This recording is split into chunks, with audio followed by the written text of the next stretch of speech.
Welcome, everybody, to our very first Reimagine Business speaker series. I'm really happy to welcome all of you, and thank you so much for taking the time to join us today to talk about the American Dream and other fairy tales and about reimagining business. I have two wonderful guests with us that I'm going to introduce in a minute, but for now, I'm Abigail Disney, coming to you from Lenape land and acknowledging the Lenape people, past and present. And I want to tell you first about The American Dream and Other Fairy Tales, which is a little film I made with my co-director, Kathleen Hughes, this year. We've been running around the country showing it to everybody who would take the time to watch it. It's about the change, the dramatic change in American business over the last 50 to 100 years and how different it is, especially for American workers, how different the assumptions are about what business is for and about. And we thought it was important to keep on talking about that. So why don't we start by watching the trailer of the film. And once you've seen that, you'll be able to understand better why it is that we are talking. So can we cue the trailer, please?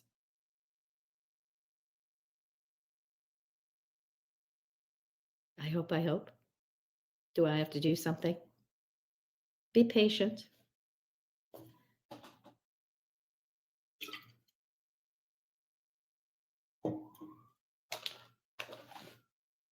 Annie, can you cue the trailer?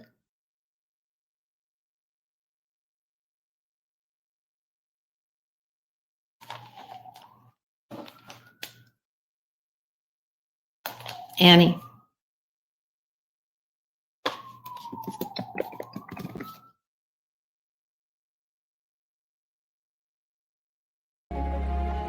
Disneyland was not like anywhere else on Earth. When I started working at the park, the employees were so happy to be there. The company appreciated you. At least it did. Having the last name Disney is like having a weird superpower you didn't ask for. But then one day, I got a message from a guy named Ralph who worked at Disneyland. How many of you know somebody who works at Disney who slept in their car in the last couple of years? How many of you know somebody who have gone without medical care because they can't afford it? The American Dream teaches us that if you work hard enough, anything is possible. It's magical thinking. Dr. Disney. Disney could raise the salaries of all of its workers to a living wage. It was possible to do this when my great-uncle and grandfather built the company. It's possible now. That is socialism. There we go. We know what that is. We're the people who do the pixie dust at night. You scrub the kitchens, the floor, the toilets. With both of us working full-time, we still fall below poverty level. A custodian would have to work for 2,000 years to make what Bob Iger makes in one. The Disney company is ground zero of the widening inequality in America. You know, I think of it as the assholification of America. This isn't just a Disney story. It's the story of nearly half of American workers who can't make ends meet. I have this passion growing within me now, building power for working class people like me. If you could tell Disney anything, what would you tell them? We'd like to be able to have a home.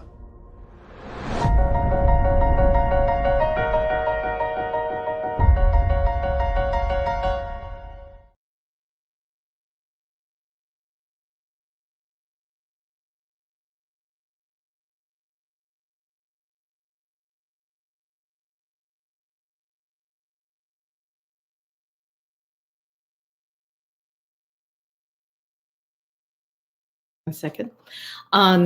Even though I am closely connected to Disney, hang on, there we go. Okay. And even though that's the company I know best of all, but this is a problem across the American business world. And so we have come together to talk a little bit about that in a more general sense, and talk to some people who are thinking about it in a more general sense. My first guest is Jorge Fontanez, who is the lead executive at B Lab, USA and Canada, which is a leader in systems change, creating standards, policies, and tools for businesses, and also certifying companies regarding their social and environmental responsibility. Jorge is a strategic marketing consultant who leverages his experience to help move companies grow and drive change. He's also a First Movers Fellow at the Aspen Institute of Business and Society program and a professor of marketing with the Bard MBA Sustainability program. Welcome, Jorge. Thank you, Abigail. It's great to be here, and I applaud you for creating this story, this important story for this important moment and for today's conversation. Thanks. We also have Sam Miller here, whose face we don't see yet, and she's still muted, but I'm hoping she can join us eventually. Sam began working at the park in 1970. On her very first day of work at the park, she met my grandfather, Roy O. Disney, who was Walt Disney's brother. So she became a really important voice for me as I made this film, and she's a great voice of what worker was like back then. And she's somebody who watched it change over the years. So we're going to talk about that a little bit too. But in the meantime, Jorge, I want to just start with you and talk a little bit about, most American workers spend their entire lives, at a job, for a company, usually a large company. And so the well-being, their well-being as human beings is very interconnected with how corporations decide to do business, since that's the lion's share of where they spend their time. So maybe could you talk about what the B Corp movement is exactly, and why you think B Corp could do something important for this country? Yeah, thanks, Abigail. Let me start out by saying that this story is also personal for me. I am a product of parents who migrated from Puerto Rico and who lived largely a blue-collar life, also supported through union benefits, and I benefited personally from their sacrifice and efforts, and saw not just how hard they worked, but how challenging it was for them to create wealth for our family. And so I sit in this role today at B Lab, the organization that certifies B Corps, really interested in changing the conversation about what business can do. B Corps, as we commonly refer to them, are for-profit companies that we certify as being better business. And what they do is demonstrate to us that purpose and profit can coexist, that growth for growth's sake is insufficient if businesses are not accounting for the impact that they have on the planet and on people. We now have 6,000 B Corps globally. I lead US and Canada, where we have the lion's share today. It's about 2,500 companies in our region. And we have really high demand, particularly in the last few years. We see that public sentiment is changing, that in fact, workers and the public are looking for business leaders to weigh in on the multiple crises that we have seen, really come to light, right? Whether we're talking about inequities in wages and CEO compensation, to the role of, how business responds to the public health crisis that we experienced through COVID, or how we're standing up to fight climate change. All of these issues we see are interconnected, and our community of B Corps are really committed to operating as a force for good and demonstrating what's possible. Now, Sam, I'm just going to check with you. Are you with us? Can you hear us? Okay, so Jorge and I will keep talking. So, one reason we used the title American Dream and Other Fairy Tales is because fairy tales or narratives or the stories we tell ourselves very much construct the realities or determine the circumstances under which we construct our realities. What narrative do you think American business is telling right now? And what is the narrative that it really could be telling to Americans? Yes, well, again, like trying to draw from my personal experience, I grew up as in a Catholic household as well, and I can now, as an adult, really draw the parallels of how systems reinforce systems, right? And so I was very much trained to operate as I'll say corporate soldier in large multinational companies, and taught not to question. Frankly, that connection is that the dogma of the church often is not to question. Yes. And so I now, as an adult, really am working to unlearn these tales, and also to revisit my own agency. And I think the story right now that companies are faced with is how the last 50 years in particular, we've seen just immense growth that we attach to success, but we also see just growing disparities, growing inequities. Our work focuses on understanding the racial wealth gap that continues to expand. Meanwhile, business leaders get compensated very handsomely, if not exorbitantly. And beyond that, we also see that shareholders are winning more than the average worker. So I think that, in fact, many business leaders and the ones that we are seeing in our community are actually wanting to address these questions head on. And I think the average CEO is waking up asking themselves, what do I do differently? Because many of us have been taught and trained in a certain way, and we now see that continuing to support the status quo is, really not the way forward. Right. So talk to me a little bit about B Corp is part of a larger movement that talks about stakeholders as opposed to shareholders. Right. So can you first of all, give us a sense of what's meant by the word shareholder primacy, which is that's a phrase you and I know very well, but people outside of the business world don't. And what is it to think about a stakeholder instead, or as well? Yeah, that is a good grounding question. So a shareholder, really, we often think about shareholders in the context of public companies, but a shareholder is anyone that has a owned interest, that owns stock in a company, whether it's publicly traded or privately held. And so when we think about ownership structure, where do the profits of a company go? They can go to shareholders who get paid a dividend, or to the owners of a company who year after year pay out bonuses. In the financial services sector, that looks like those in the investment bank often reap the benefits of the profits of their firm.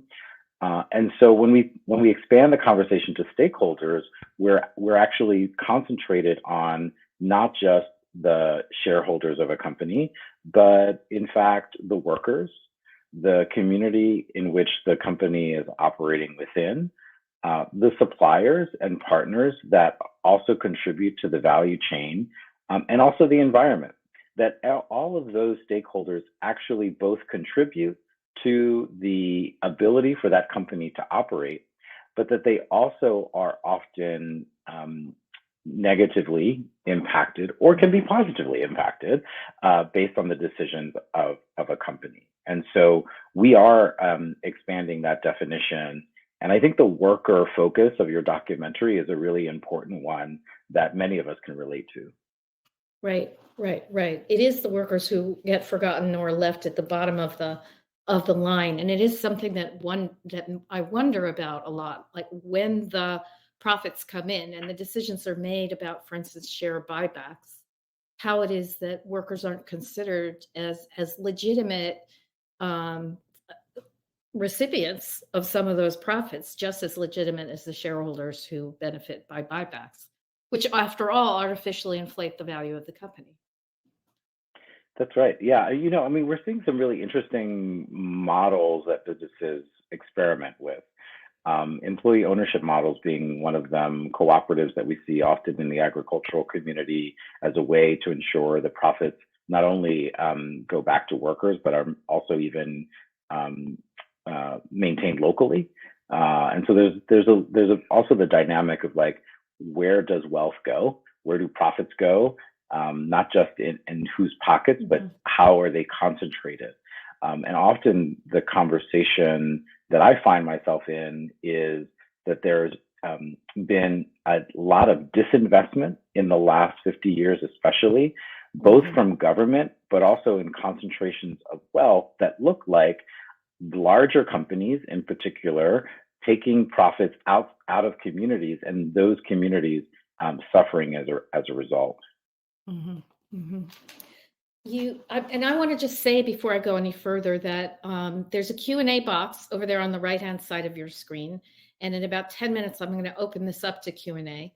And I please welcome your questions, because I can't know until I interact with you whether we're striking a nerve or not. But this is really important. Like, this idea of disinvestment is really important because it does seem like corporations as well as governments have massively disinvested from the working class of this country, whether through public spending by abandoning the public schools and roads and things like that, but also in companies by stripping them of things like pensions and healthcare and all that kind of thing. And this has really run to the detriment. It's constituted a massive wealth redistribution in this sense.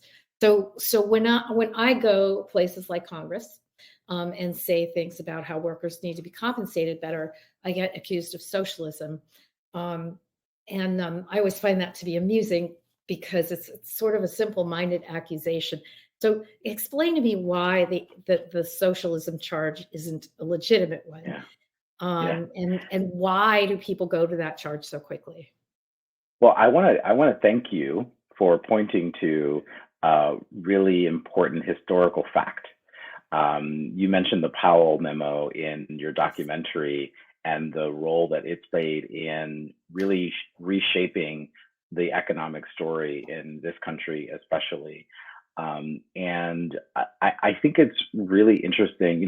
When I think about these issues, they're often they seem so big that they're hard to tackle.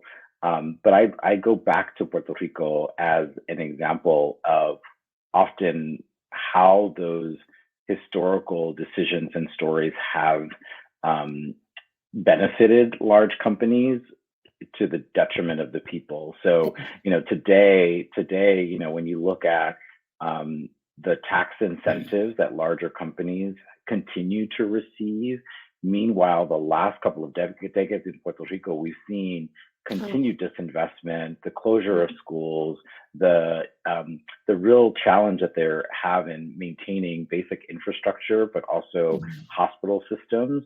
And meanwhile, the policies are not keeping up, and there are some real economic strangleholds that go back, even further than 50 years, that continue to oppress the Puerto Rican people. And I think we can see examples of that in communities all around across the country. I mean, your documentary focuses on the community of Anaheim and how challenging it is for the average worker to maintain their lifestyle. Yeah, and Puerto Rico is a place where the things that have been happening in Anaheim have been happening in Puerto Rico for a very long time. And that's what the future looks like for a place like Anaheim, if you keep going down the road of offering these incredibly ridiculous incentives to corporations that don't benefit taxpayers at all. It's amazing to me that taxpayers aren't more angry about the amount of perks and things that they have covered. And they aren't angrier about how quickly the corporations who were very articulate in arguing against why they should pay any taxes, how quickly corporations turned to government to pay for workers during the pandemic, even though they were the same ones arguing that government shouldn't take care of anything. I do have a question in the Q&A box that maybe I'll go ahead and ask, even though it's a little bit earlier. How effective have unions been in negotiating on behalf of employees? And that's a question from Ward Kanowski. That's a really good question. You mentioned you're from a union family. we certainly worked with the unions a lot at Disney, but Disney workers are not all represented by unions. And we know that there's been in the past 50 years, a big piece of the story of what's happened to workers has had to do with the disempowerment of unions. So why don't you speak to this question of how effective unions are now, how effective they've been in the past, and what needs to happen?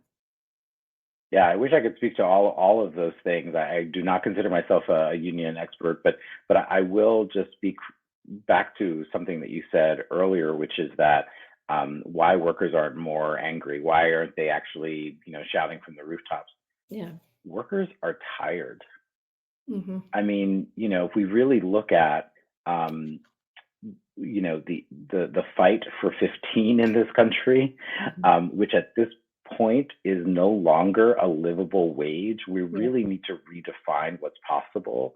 And I believe that we need multiple levers to imagine what's possible. And that's what I also feel like this conversation is about, is like, how do we help inspire and reinvigorate a conversation with workers, especially to advocate for themselves.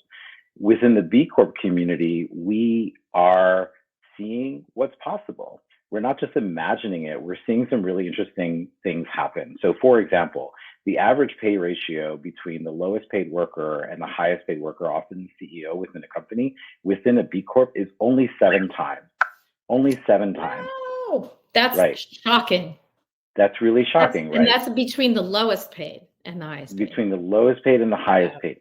So we're not just saying that we can rethink what a worker gets paid, but we're actually beginning to create the standard and raise the bar.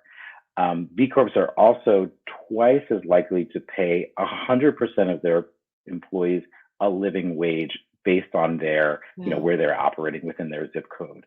And so, I think this is partly what we get to do, both as storytellers and leaders in our own capacity, is to help workers imagine that they're benefiting from a system isn't necessarily taking away from someone else, that there actually is we can operate with a mindset of abundance.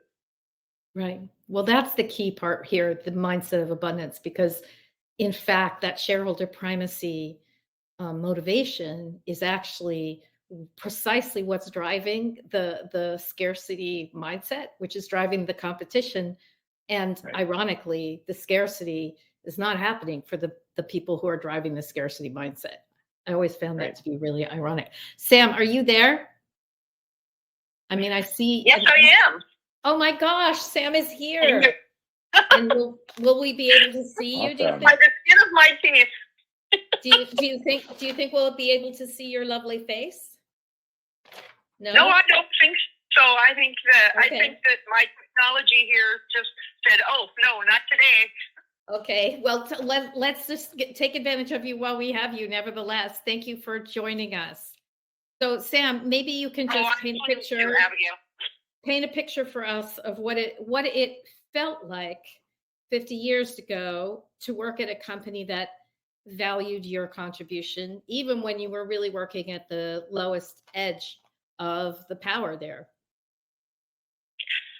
Well, I think it really all goes back a basic concept, and that is that employers not entitled to workers. Mm-hmm. They're not entitled to your efforts. They have to make you feel happy, needed, and wanted to come and work for them.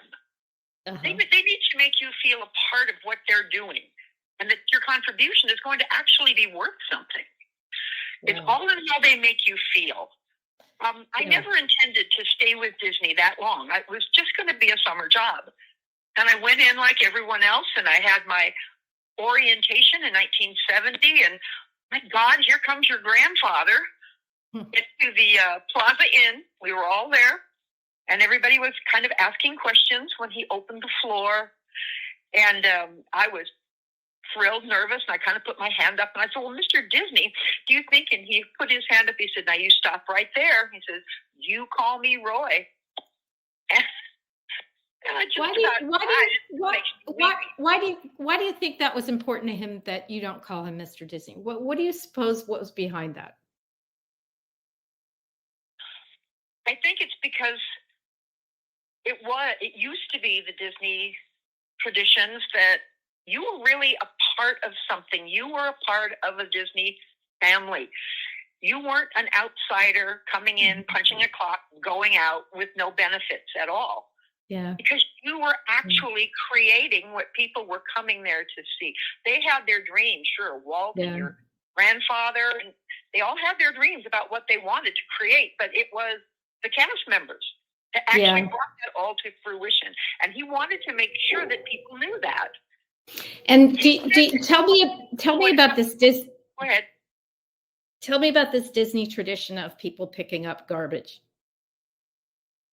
Oh, it's true. I mean, you were so proud to be there. And your grandfather picked up garbage. I've seen him bend over. I saw your father picking up trash at Christmas parties. We all picked up trash because nobody was too good to pick up trash. That's exactly what my grandfather said when I asked him. He said nobody's too good to pick up a piece of garbage. And that's why nobody else was Mr. Disney. Nobody was more or less important than anybody else. And you stayed at that company for 40 plus years. At the end, you watched some change. At the end, can you just, as quickly as you can, maybe give me 2 or 3 ways in which it really, really was different? It became agonizingly different to the point where to watch a company disintegrate and turn in on itself after so many years being a part of it, basically giving the majority of your life to the company and the good qualities that it had and the love that it had. It really did have affection for its cast members back in the day. And to watch that all being torn down by the bean counters was just too much. It was too much. They were destroying everything that couldn't be replaced. Nothing had any value to them except what they could hand over to stockholders. Nothing had any value anymore. I always believed Disneyland was a story that was a place. It was a story you could walk into and walk through. And every person that you encountered there was a line in that story. And when Disney came to see the people as something less than everything else in that story was when the story started to disintegrate. I have another question here, and it is, what are both of you seeing in your lobbying efforts or in the business community that gives you hope for our collective future? And how can the collective we support those efforts? And this is from Ben. Sorry, I've got bad eyes. Ben Marine. Jorge, what are you seeing that maybe gives you hope? Yeah, well, I'll be a bit transparent here to say that, B Corps now for the last 15 years have been about changing business behavior, and so that's the role of certification, is to set the bar and use the standard to continue to hold companies accountable, and that's the role that we play. The next part of our journey, of our strategy and our journey, really is to build momentum for what we're saying is collective action, to get companies really first and foremost to learn from each other. So let me give you an example of something that we see that we're so excited to see happening within our community. Grayson Bakery is a B Corp. They're well known for their hybrid structure. So they have a foundation, and their business funds their work, and they're best known for inclusive employment, right? The idea that if someone needs a job, they give them a job. There's no interviews, there's no drug tests, there's no background checks, no resumes required. This has been particularly important for formerly incarcerated individuals who are not well treated and have very few opportunities once they've done their time. And so Grayson Bakery's model of open hiring has now been adopted by the Body Shop. Oh. And their goal of getting to hire 100,000 of the 10 million Americans facing barriers to employment is now accelerating because of the partnership with the Body Shop. IKEA recently announced that they too are adopting this model. And so, as we talk about, you know, the collective future that we all are working to imagine, our B Corps are coming together to learn from each other. And literally, the leadership at Greyston Bakery is sitting with the leadership at the Body Shop. And so far, even the Body Shop's results are striking. Their monthly turnover in their distribution center dropped 60%. Wow. 60%. Wow. They're seeing just amazing. And all the experts would have told you the opposite thing would happen, right? That's right. That's right. So, you know, so I'm so glad that Sam is here to really bring that worker voice forward, because this is what I think Sam is saying, is that until we start to look at workers as an asset that we need to continue to invest in, we won't realize the full benefits of their productivity and their ability and desire to actually live out the kind of career that Sam has lived with 45 years of service. Right. Right. Do you think there I'm not are expected to have, but I stayed because I was appreciated in the beginning. Yeah. Yeah. And that's why people stay at companies most of the time. Either that or because they don't have a choice. And which would you prefer? Which kind of employer would you prefer to be? Are there companies that are too big to be B Corps? That's a really interesting question. I'm going to say no. We have some large multinational companies in our community already. Danone or Danone in the US is and has been committed to certifying its subsidiaries around the world. They're about 70% of the way through, and they're looking to be 100% by 2025. And so in our community in US and Canada, Danone North America, led by their CEO, Shane Grant, is demonstrating how they really within their DNA, they've been committing to this idea of purpose and profit, and it continues to not just inspire their business leadership, but really is embedded in their strategy. And so we do have companies like Danone, Natura, who actually is the Brazilian-based company that owns the Body Shop, and Avon and other companies, is also a B Corp. And we're seeing even more interest from larger enterprises who are not often well known, but also multinational companies who are looking to us to help support, you know, doing better. You know, not every company needs to be a B Corp because, frankly, it would really not be possible for us to certify every company on the planet. But it's more about modeling the change and then sharing the best practices. Right. Sam, what was your favorite part about working at Disney? My favorite which?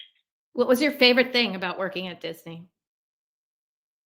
Oh, the magic that we act. I mean, it used to be real back then. I had this one moment at night. I used to like working the night shifts in Fantasyland at Tinkerbell's toy shop. And when you closed up, there was this moment that just can't exist anymore out there. And you'd walk out onto the bridge of the castle, and you could, because the guests were gone and it was just dead quiet, nobody was out. And you could hear little bits of the music from all of the lands just kind of coming up into that area. And then all of a sudden, one by one, all these maintenance guys, all in white, started drifting out between the buildings and coming out from behind the alleys and getting down on their hands and knees and scraping up the gum people weren't supposed to be chewing and painting up little things. And it was something miraculous to see because we were all a part of that. They weren't outsourced. They were proud of the work they were doing because they knew the next day when the guests came again, that everything would look just lovely. And it gave what they did value. And it made them feel good. It made us all feel good because we were a part of something. And the company at the time never let us forget it, that they appreciated us and what we were doing. That was what the magic was. That's what Jorge is referring to when he talks about purpose. Disney had a purpose, and the purpose was magic. And everyone was really fully engaged in that and understood that they had a role to play in creating magic. The people who came in at night, maybe they never interacted with a guest, but they were there for the guests nevertheless. And if you talk to some of the folks in our film, Ralph and Trina in particular, they talk about how they were the people who left the pixie dust at night.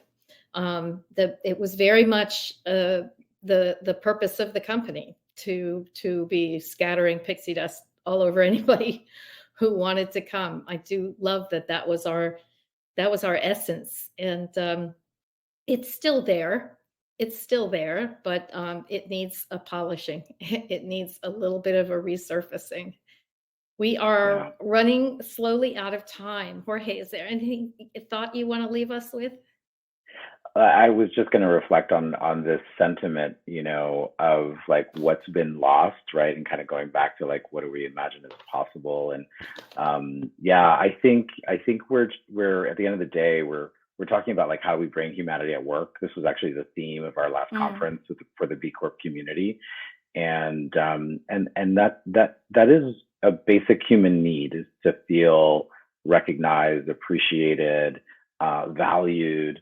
And I appreciate, what you're saying about, I think the average company wants that, and perhaps some companies have lost their way and are looking, there's new leadership coming, Abigail. That also gives me optimism. We've got a whole, generation of business leaders now that know that it's possible, or at least demand it to be so. And so, I really appreciate today's conversation, and just like bringing that humanity back to business is going to be really important for this next chapter. Sam, do you have a final thought for us? I don't know if it's possible in this day and age when greed seems to be the order of the day for companies, but I know there's still good people out there, and not just at Disney. There are lots of other companies that appreciate their workers, but I think that's a key element, is to make someone proud of what they're doing, because if they're proud, then their life is better and their work is better. They give more to their employer. Everyone succeeds. I mean, how hard is it to be kind? How hard is it? I mean, Disney was kind of like had those, those moments where they would spend very little actually in the overall to do little things for the employees, but it meant the world because it still included us. It meant the world. Hand me that free cupcake. Oh boy. It doesn't seem like much, but I'll tell you, it was everything at the time. We just got one last question in, which was, what would it mean for a company like Disney to become a B Corp? And, it may sound pie in the sky for Disney to become a B Corp, but I don't think it's impossible at all. But it would take some work and some time and some changing of ideologies, I think, that lie at the root, and maybe a generational shift in leadership. Well, I think for sure it does take time, resources, and then even more importantly, commitment from senior leadership. I'm an optimist, I think, at the end of the day, Abigail. So I do believe that anything is possible if you put your heart and effort into it, in the way that many workers do every day. I completely agree. So here's what we need from you all if you joined us today. First of all, I just thank you so much for taking the time and joining us. This has all been recorded, so it's going to be available to be seen if you want to refer people to it. If you want to watch the film, please watch it if you haven't already done so, and get the word out about it if you have friends who need to see it. And you can learn about where to see it on americandreamdoc.com. That's americandreamdoc.com. You can also host a screening if you want to do that. There's a little sign-up form at americandreamdoc.com that you can sign up for an organization, your church group, your PTA, your after school, your book club, whatever group that you think would be appropriate. So americandreamdoc.com. And also look up for news for future Reimagine Business events and a new season of All Ears podcast. I've been busily recording away for that. That's all going to be coming in the next few months. Please follow the film on social media, and everything comes back to americandreamdoc.com. I just want to thank B Corp and Jorge and Sam for taking the time to join me. And I want to thank Looky Looky Pictures and particular Annie and Deborah there, as well as Angie Wang and Tony Bell in my office, and Phil Nutzall and everybody else. Thank you so much for joining us today, and we'll see you at the next episode.